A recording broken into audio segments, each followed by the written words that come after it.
So, I just finished the Aeronauts Windlass by Jim Butcher, and now we're going to talk about it a little bit. I need to get a better setup so you can see the books. I don't care. It's the first book in a new series by Jim Butcher called The Cinder Spires. Honestly, it's the first... No, technically it's the second Jim Butcher book I've ever read. I haven't read the Dresden Files, and I haven't read the Codex Ilaria.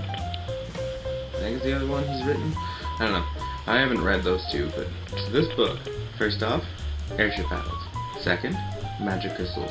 Third, talking cats. Now, if you aren't incredibly excited for this book at this point, then I'm sorry, there's just no hope for you.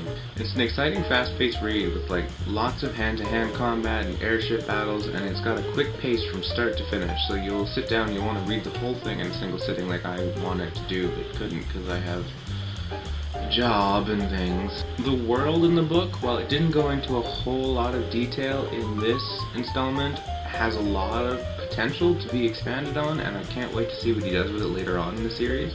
The one thing I enjoyed the most about this book, and there's a lot of things to enjoy in it, is that there's no damsel in distress type character. Gwen is easily my favorite human character in this book, because she takes the general spoiled heiress type, but she turns that into her being very brash and aggressive, which I liked. She's very quick to threaten people, and it gets them into a lot of trouble, which I enjoyed. And I mentioned that she's my favorite human character because my favorite character in the whole book is Ralph, the talking cat, and the chapter's told from his point of view, where he essentially just mocks human desire and what we consider normal, are some of my favorite chapters in the book. He is a stuck-up little prick, and I love it.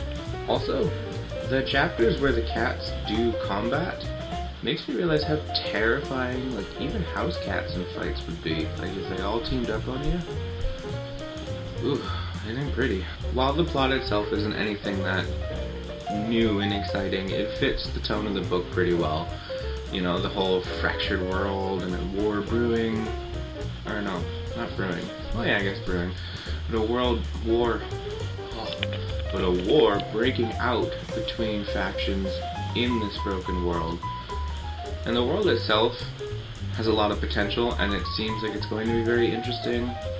I really want to know what's happening down on the surface world, which they touch on briefly as being very dangerous, and the reasons behind all the mist that exists in this whole world. Like, there's a lot of things that I want to know about, and I have to wait for the next issue of the book, next installment of the series for. Overall, though, it's a great book, and it's a fun little read if you like fantasy. It's a little bit steampunky, but not to the point where it's like overwhelmingly steampunk. All in all, I give it 5 airships out of 5. I didn't really think of a way to end these videos. I probably should have done that. So I'm just going to stare awkwardly at the camera for a second and cut to black.